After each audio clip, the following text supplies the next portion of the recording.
and today I am on set and in costume because we are making a super fun Little House on the Prairie themed craft. We are going to be making our own homemade butter. So if you know, in our show that we did recently, Little House on the Prairie, Ma sings about how she makes butter in her house. So I'm here in the Little House on the Prairie house. I set it up myself, and we're going to be making homemade butter. It's super easy. So we're going to start out. We've got our jar, which is a large mason jar. And then we're going to add heavy whipping cream to that, and we're going to add it halfway up. We're adding it halfway because we want to have plenty of room to shake it around in the jar. And then we're going to secure the lid on top of the jar. Make sure it's super nice and tight and it's got a tight seal because we're going to be shaking this. So now that we have the whipped cream in the jar, we're going to begin shaking it, and it's going to take a while. But you just shake it like this for a long time. I want you all to know that I specifically got the costumer's permission to make butter in my costume.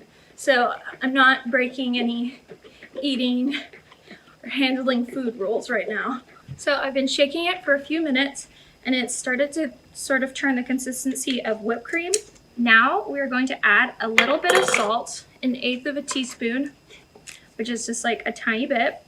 I'm just going to eyeball it. So I'm going to shake a little bit of salt in, and then continue shaking. And we're going to continue shaking until you feel a solid mass in the jar, and that's the butter.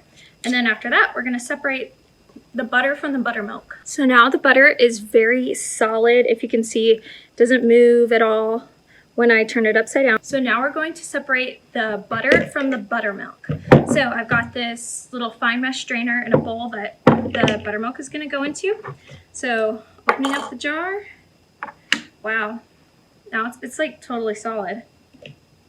I've got a little decorative jar that I'm going to put the butter into for later. And now you've got homemade butter. And this is going to go straight in the fridge. And since it's so close to Mother's Day, I feel like this would be a really great gift for Mother's Day if you don't have anything yet. So, the lid for the jar. And that is how you make homemade butter, just like Little House on the Prairie. Join me next week and we're going to make some more crafts. Bye!